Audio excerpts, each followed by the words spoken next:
Rabbit Hole Roundup, episode 114. Mike Posner went back to Ibiza and rewrote his whole story. So guys, in today's edition of the Rabbit Hole Roundup, I want to start things off by talking about the singer Mike Posner and how he recently rewrote his song, I Took a Pill in Ibiza, his famous song as we all know. But he didn't just rewrite it, he actually evolved it. And so what I found to be really cool about this whole thing was that he decided to rewrite it with more empowering lyrics and ones that define him now currently as opposed to where he was back in 2016. And so this reminds us that it's never too late to reinvent ourselves or to make changes, and also all of us are constantly evolving. And this doesn't necessarily mean our past versions were bad, because of course those past versions played a role in who we are today, but you don't have to stick with your past story. Following that, I share a clip coming from fitness influencer as well as Odell Beckham's cousin Terron Beckham. And so in this clip, he talks about why you should post and share your failures online too. For doing absolutely nothing longer than anyone else, Patrick, this trophy's for you! All of us think we need to keep up this perfect image online, and that's what we think everyone wants, and of course sometimes the algorithm does in fact reward these types of posts. But I think we as humans will benefit a lot more when we actually see what's real and authentic. Because if we come across someone online and we think to ourselves, oh my god, this person's totally perfect and this person has absolutely no flaws, well then it becomes I can't ever live up to that, and I also can't relate to that either. But on the flip side, when we see someone's failures and we see their flaws on display, suddenly that person actually becomes relatable to us. After that, I'll be sharing a clip coming from someone named Living Like Dante on TikTok, a really cool positive content creator. And so he talks about a story where a tiny gym interaction changed his whole day and really uplifted him and made him feel great. And so I have some similar stories to share on the topic as well. And then from there we segue into the sports world. But before doing this week's sports recap, I actually want to share a clip coming from Jeremy Lin when he recently went on Dwight Howard's podcast. So in this clip he talks about some difficult times he went through back when he was on the Lakers and he was Kobe's teammate. And I can honestly fully feel what he's saying, as I've been through some similar stuff myself. And this is why, yes, of course I love Kobe's mindset, the whole Mamba mentality is super powerful, and he was of course an incredible player. But we do have to be careful not to glorify toxic behavior towards other people and towards your teammates. And then of course following that, of course we have NBA talk, maybe some MLB, maybe some NFL stuff, a full week of sports recap. So anyways, without further ado, let's dive deeper now. Rabbit hole time, let's go. This is your last chance. After this, there is no turning back. And I show you how deep the rabbit hole goes. What's happening, guys? Welcome back to the channel. I am Jared Weiss. If you guys didn't know, that must mean that you're not subscribed to the channel, so you know what to do. Hit that subscribe button, be sure to leave a like, drop a comment, let me know your thoughts on the video. Follow me on every platform, and if you guys haven't done so already, make sure to check out my book, Fight Through It by Jared Weiss. All links to purchase it on my website, which is jaredbryanweiss.com. That's JAREDRYANWEISS.com. Buy the book, support me, and make sure to check out all the awesome shirts in there as well. Every shirt has been designed by me. Every shirt is made of 100% organic cotton. So any support at all, as I'm always thinking, would be very greatly appreciated. So let's dive deep into this rabbit hole now. So now, to start things off, I want to share a clip coming from singer Mike Posner. And in this clip, he talks about his new song, I Went Back to Ibiza. And there's of course a powerful message behind this. So let's watch together now. You can always change your story. My old story about myself was I was a lonely artist, trapped by his own genius that nobody understood how special he was. I knew where that story was headed. It was headed to me being alone in a nice house with a big fake smile on my face. I made up a new story. It's just as fake as the old one, but it's got a better ending. I'm a selfless leader. I'm here to be a blessing to others, love other people, have a ball sharing the gifts God has given me. When people ask, why did I rewrite my song, I Took a Pill in Ibiza, because I wanted to reclaim my own story. Even though my life had changed, the whole world knew me as the guy who wrote the sad song about taking drugs in Ibiza to try to convince another man that he was cool. And that's not who I am anymore. So I rewrote the lyrics to I Took a Pill in Ibiza to tell a new story. All of human knowledge is coded inside of stories. It's how we store wisdom. So make sure the one you tell about yourself, the story you tell about yourself, is a beautiful one. You can change it whenever you want. Keep going. Love that. Super powerful. So I really love what he did here because this shows the power of personal transformation.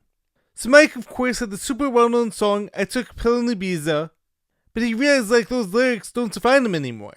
And he didn't want to stay stuck in that box, especially because, as many of us know, our words are super powerful.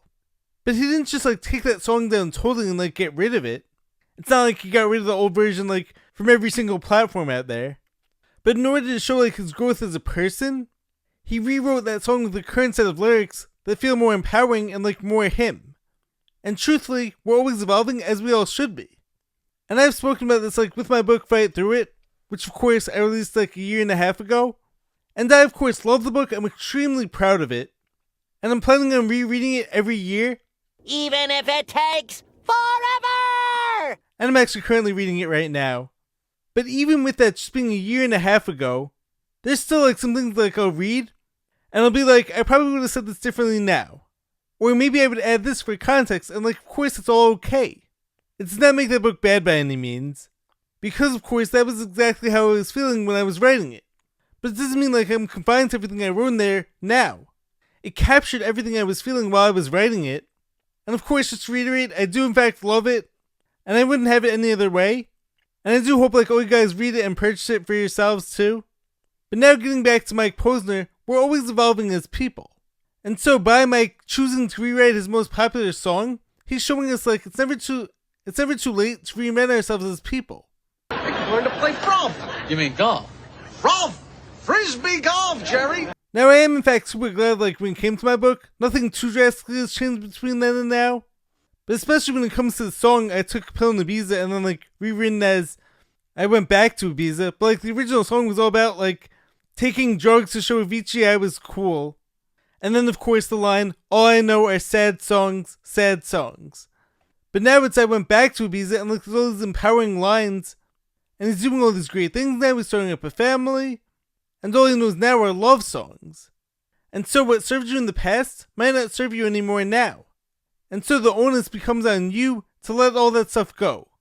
The words that you speak about yourself, the people you surround yourself with, all your daily habits, are all a reflection on you and what you think of yourself.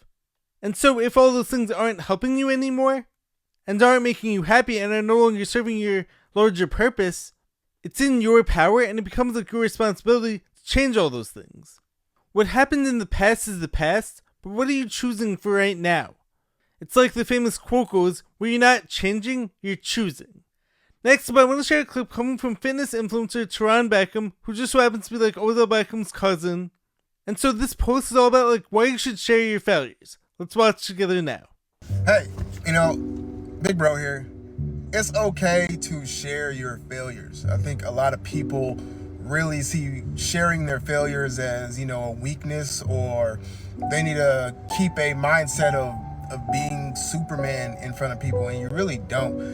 And I used to think that way for a certain time when I first started doing content, but as time went on, I realized sharing my failures was a plus because it makes you more relatable, when people start seeing all the success you have and everything you show is every win that you have, people mentally start to feel damn, what am I doing wrong? This person just seems to be, each step is just up a hill versus a up and down type of, journey. So just letting you guys know, failure it's okay to show your failures. You know what I'm saying? It's a good thing. Don't hide from that. Well said, Terron. And so I think in this whole age of social media, where so much of our news and our perception of others is coming from all the things that we see online. And of course, on the one hand, you have people saying things social media is all bad, you have to get off it completely. But my whole thing is it's a tool. And it can be amazing, and I of course gotten so much benefit from it. By using it intentionally, as well as being the change that I wish to see in the world. If you speak to anyone who knows me, they're going to tell you like I'm the exact same person on social media as I am in real life. And that's of course something I take pride in. So where everyone else out there is like, do all these things to go viral, well I'm just like, let me be real and authentic first. And if it goes viral, great. But like I'm not going to be someone who I'm not just like to please the algorithm. And of course, as J. Cole famously said in the song Crooked Smile, we ain't picture perfect, but we worth the picture still. And so I fully agree with Terron here when he says like how whenever we see someone online with like seemingly perfect everything, a whole perfect life, never any issues at all, eventually it starts to feel like fake and like it actually becomes unattractive. Fake. So for instance, me, recently I posted about like my 375-pound back squat PR, and in that same post I wanted to include how, on that same day, I actually failed a 240-pound power clean attempt. And also, as much as I talk about like me being an eternal optimist and someone like who's always very positive, I also always make sure to do my best like to let you guys in on like my health struggles and my mental struggles. Even though of course I'm always doing my best like, to try to frame everything in a positive light, but that's not me being fake, that's actually how I legit see the world.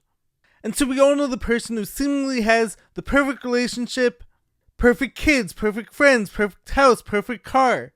And yet also, as most of us know, so much of the time it's actually covering up for a lot of flaws. And this isn't me saying like we have to show the world everything, or like all of us have to be open even with people like we don't know. But all I'm saying is like to be cognizant of how people perceive you when all you're showing them are successes and like no failures or no flaws at all. Something wrong, Jerry? No, absolutely nothing. You're fantastic. On the one hand, that may make people think like, oh, I can never be good enough. Or on the other, they may actually be turned off by you because they're going to start to see like it's not real. We all have challenges and flaws and like things that we're working on. So I think it's important as a content creator to show some of that. Moving ahead, I want to share a clip coming from Living Like Dante on TikTok, who's someone that's totally on my wavelength and someone like trying to spread positivity and optimism as well as like always keeps it real. So let's watch this clip together. A 15-year-old kid gave me the best compliment of my life last night, and he has no idea. So I went to a new gym. Yesterday, I've been doing a 3-day guest pass, and yesterday was the last day. And I was on the treadmill for 30 minutes, so that's how I ended my workout. And then a kid came up to me, and we were talking for like 2 minutes. And then after that, he was like, dude, you look huge. I was like, wait, really? And I was like, dude, you look massive, bro. I was like, dude, I dapped him up, and I was like, dude, honestly, no one's ever said that to me in my entire life. And the fact that I went to a new gym and then someone else said that to me, bro, made my entire life, bro. Seriously, like, I don't get that ever. And it was just so wholesome because he thought I was like 24, 25. I told him I was 28 because he asked how old I was. And I said, bro, how, like, you're in college, right? He's like, no, dude, I'm in high school. I'm like, what? You're in high school? Dude, I thought you were in college because you're so mature for your age, dude. You're 15 years old and you have a good head on your shoulders. Because when I was 15, I was clearly not like you. And it just goes to show, dude, like, these kids are meant to be in the gym at that age. Like, because they are changing their life and they're elevating at such a high level. Like, they need to be in the gym, especially kid like that. He's going places one day. I'll tell you that one day. I had a call for work, so I had to end the conversation with him, but I was trying to find him after my call, and he looks like he left the gym. But I hope I see that kid again, dude. It was at that Powerhouse gym in Mahwah, New Jersey, and I'm definitely going back there. And I was like, if I do, bro, I'm definitely gonna make a video with this kid because it literally was like the most wholesome interaction ever. Love that story. Extremely wholesome. Now I love this because it shows like how one simple interaction, or even just like one simple conversation, or someone complimenting you, or someone smiling at you, can change your whole day. For example, last week I was actually having a rough day in the middle of the week, and then I get to the gym and two of my favorite people were there, and they were so happy to see me and like we had great conversations, and by the end of that night I was smiling from ear to ear, totally having moved past the struggles from earlier that day. And honestly, it wasn't anything magical that happened, but just by seeing those two people who were so happy to see me, it was a reminder to me of how much I matter. Then another gym example that's also like similar to Dante's. Last year there was like this one 14 or 15 year old kid from my gym who found me on TikTok, and like every time he saw me after that, he treated me like a celebrity, and like by me being so kind to him, it was almost like the kid who meets his hero and his hero actually turned out to be like a nice guy. Okay, Spider-Man, don't flip. Yeah! Now of course I'm not trying to gas myself up too much, but it really felt good like to have this kid looking up to me. And I of course have plenty more stories similar to this as a camp counselor and a coach as well. But this is a reminder to always let people know what they mean to you, because you never know who needs it. And also, if you're the one who's having a rough day, remember that things can turn around. It's just one simple action or one simple interaction with someone else. So what I'm saying here is to be that person for someone else, give them the compliments, smile at them. But also, if you're the one who's going through it right now, be open to that great thing happening. Don't just turn yourself off because a few things didn't go your way. Stay open because that next great thing might be coming right along. Now finally, before diving into this week's sports recap, I want to segue with a clip coming from Jeremy Lin when he recently went on Dwight Howard's podcast. And I've actually heard plenty of Jeremy's clips, and seems to be a really wise guy. Super down to earth, and he has a ton of gems of wisdom to share with everyone. So let's check this one out together. Man, I was just only thinking in the moment, hey, you gotta help. I would say if it was anybody else. Yeah. So y'all had that moment? Yeah, we did. Very similar. He was upset at me over something that I was actually trying to do, but the coach was telling me not to do it. Mm-hmm. And so he was like, no, don't foul him. I was like, no, we got to foul him, right? And so Kobe was like, foul him. I was like, I know I'm trying to, but I'm telling the coach, and the coach is telling me, don't foul. So then I'm like, I don't know what to do. Yeah. So it ended up being something where he had given me really bad body language. So I texted him. And we couldn't, me and him, when we would lose, we'd be up at 3, 4 in the morning, just not able to sleep, just very competitive. Yeah. So I texted him, and I was like, hey man, I really don't appreciate the body language. And he came back with a sharp response, and then I went back at him. But it ended cordial, where I ended up saying, I was like, I'm not saying that you can't teach me. You're obviously 100 times the player I am. I want to learn anything and everything I can from you. I'm just asking, can you just say and do it in a way that's respectful to me as a man, right? Yes. And so he was like, all right, I got you. And then he sent over a text with some advice. He's like, let's start with this. I was like, I got you. I'm going to be focused on that. I'm going to be working on this. I'm going to be thinking on this of exactly what you're saying. I'm just trying to get better. I'm trying to help this team more. Mm-hmm. We didn't speak for the next 5 months. Damn. He's not used to people challenging him. And I wasn't challenging him I'm better than you and I'm smarter than you. I was only challenging him hey, can you teach me in a way that's a little bit more effective for me to process it? It's not versus not talking down to me. If you yelled at me and you're like, yo, what are you doing? Get your head out your ass. Lock in so we can win this game. Yeah. It's you believe that if I lock in, we're going to win this game because you believe in who I am, right? But if you're just talking down to me, yelling at me, talking down to me, yo, you it's you have zero respect for me or whatever. Level. That hits me differently, where it feels it's not yo, I believe in you and you're letting us down. Yo, wake the hell up. It's I can't stand you. Get out my, and you know what I mean? That type of energy was what kind of messed with me. Yeah. And I know and I'm not disrespecting Kobe because I fully acknowledge that he's 1,000 times the player that I am. But what I am saying is, even within the context of being a leader, what me and you were saying to him was not, we're smarter than you, we're better than you, or whatever. It was more just in this specific situation, here's a little bit of feedback that I felt you could have handled it differently. You're not perfect, right? And so it comes with so much respect for who he is. Yeah. Did he have to respect me with the magnitude and the level of player he was? No, not necessarily. He didn't. I understand why he would look at me and be like, yo, he's just he's not getting it done for us. So it's not. Again, I don't hold it now to this day. I'm just I've let it go, and me and him patch it up. But that is a concept. Now, I've of course spoken about this exact same topic several times in the past, and I think this is so key as a coach as well as a player myself.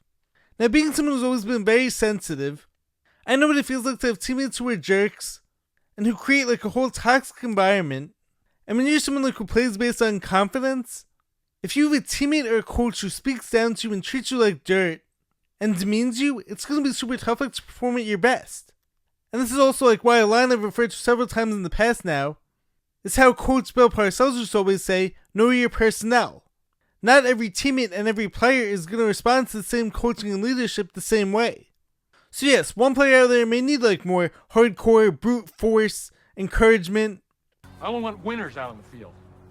Who's a winner? I said, who's a winner? Everyone's hand should be up. But another player, you try that on them and they're going to shut down immediately. When I was playing with coaches and teammates who gave me the confidence to keep on shooting, even like when I was missing, I was thriving and playing my game and scoring at a high clip. But whenever I had a coach who I knew like would pull me for every mistake or for every missed shot, and teammates who would yell at me and curse at me, or make me even feel like less than human, for missing a shot or having a turnover in a basketball game, or soccer, or whatever sport it may have been, how do you expect me to play my best, and how do you expect me not to play scared? And once again, yes, I get it. We're all wired differently. But this is why, once again, I love Kobe. I love the whole Mamba mentality. His whole mindset was so strong.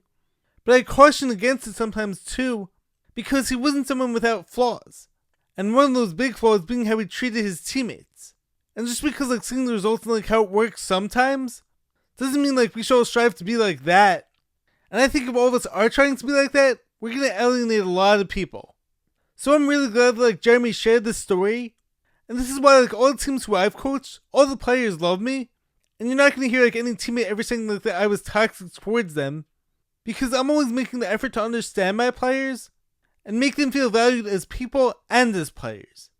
And as a lifelong athlete myself, what you realize is like most players are trying their hardest. Most players don't want to make a mistake.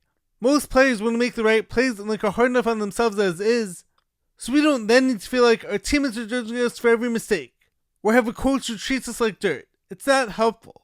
And I would also like recommend that you guys check out my video on the Jared and James channel talking about like the movie Whiplash and why that whole Fletcher style of teaching is actually a cautionary tale.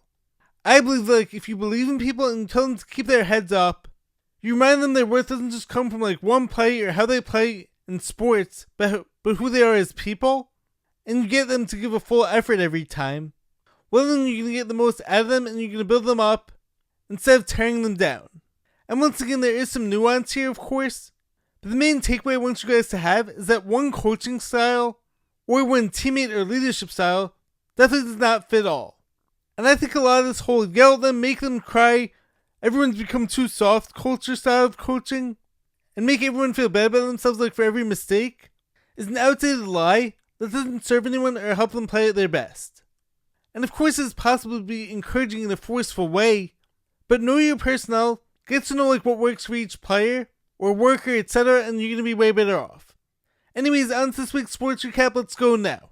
So let's start our sports recap off with like the hot topic from the past few weeks, being the World Baseball Classic. So of course tonight we have the finals between the US and Venezuela. So I want to start by recapping the semis and then like get into like the finals preview. So last night we saw Venezuela take down Italy after like a fierce late game comeback. It honestly looked like Italy had this game in the bag. Italy was up 2-1 going into the 7th. The only run like Venezuela had going into the 7th came from a Eugenio Suarez home run, solo shot. And also Italy had Michael Lorenzen on the mound, who had been pretty much like lights out up to this point. But then came those Venezuelan bats in a 2-out rally, starting with Ronald Acuna. He had a big hit to deep short and like beat out the throw at first. And then also Reyes had a big hit to left field. And then before you could even blink, Venezuela was up 4-2. And as they say, that was all she wrote. It looked as if Italy was going to continue that whole like miracle run that they were on until they couldn't. Now let's shift back to that Sunday night game between the US and the Dominican Republic. That Dominican team was so stacked, had been having so much fun on the field, and were arguably like the most talented team in the tournament. But I would say that like what shocked me most about this US team, it's not their hitting, it's not their pitching even, but it's actually their fielding. Big plays by Aaron Judge, Bryce Terang, and also like Bobby Witt at shortstop. Honestly, showing like how important all the little things are in baseball. We of course don't talk about that stuff enough because like it's not flashy. But that has been like a huge difference maker in this World Baseball Classic, I think. Paul Skeens pitched really well, like especially against that lineup. But he did get into like some trouble in the 5th inning, I think, and then like Rogers bailed him out, with of course double play ball. Gunnar Henderson also homered early in this game. David Bednar, that Yankee reliever, came up huge in the 7th inning if I'm not mistaken. He was in the jam and he got 2 massive strikeouts. And then of course there was the controversy behind Mason Miller's final pitch. Who, let me just say, Mason Miller is an absolute stud. He throws gas, but he also was an insanely deceptive off-speed pitch too. That last pitch was a little bit debatable. I can definitely see why the Dominican Republic was upset. But let's be honest, the game was decided on that one pitch. For the US pitching though, to hold that Dominican Republic lineup to 1 run, that's a legendary performance. That offense had been putting up 10 runs, 11 runs, 12 runs. Now for tonight's game, you have Nolan McLean going for the US, who did struggle in his first appearance. But we do know from watching the Mets this year, he does have some nasty stuff. I would like to see the US bats pounce on Eduardo Rodriguez early in this game. I mean the US team obviously has Judge, Schwarber, Harper, Gunnar Henderson. I'm not sure whether it's going to be Cal Raleigh or Will Smith behind the plate. But the US team has the bats and the weapons to do it. I also think the DR was the toughest challenge the US team should face in this tournament. But in the same breath, you can't take Venezuela lightly. They're obviously no slouch, and they also have Acuna, they have Arias, Willier Abreu as well. But of course, for the US team, you don't have your top pitchers anymore either. So anything can happen. It's going to be a really fun game, I think. Anyways, moving into the NBA, I actually have 3 segments I want to get into today's episode. So let's start with my favorite team, and my favorite team to cover, the Los Angeles Lakers, who are currently on a 6-game winning streak. So the narrative from this week has been that team may have figured it out finally. I'm not 100% sold on it, but it's been looking much better. It didn't look like fool's gold this past week. The team has been defending way better. I mean, told the Rockets to 92 points, and also for that team to beat 2 really good teams in this past week. The Rockets and the Nuggets are definitely no slouches. They may have actually been able to convince me and others that this team could win a playoff series and maybe even make a run. Luka Doncic has been playing at an MVP level. He's been averaging close to a 38-point triple-double in this past week, which is insane. Austin Reeves has been right up there with him. And also that final play that he made to force overtime in Denver was ridiculous. Shooting it off the rim on the free throw, catching it, and then putting up the final shot, the floater to force overtime. Crazy. But I would say a main key for this team has been LeBron's willingness to do whatever it takes for his team to win. Now I don't want to say he has to take a backseat every single game for the team to win, but I think we all know that if he wanted to, he could still score 30 a game. But it definitely appears for the team to be at its best, Luka and Austin Reeves have to be the 2 volume shooters, while LeBron still gets his, but more in a pick your spots kind of way. And he's of course been shooting a high percentage, he's been defending more, and whatever he and the rest of the team JJ Redick are doing, it's definitely working. And on top of that, Marcus Smart, as I've been saying, if he and Rui and Vando could shoot a decent enough percentage, especially from 3, this team is dangerous. If DeAndre Ayton keeps on giving a big effort, this team is dangerous. He's been playing so much better recently. So I think that the Lakers are finding their identity at the right time. And I'm not jumping to any conclusions just yet. I'm not saying this is championship team as of right now.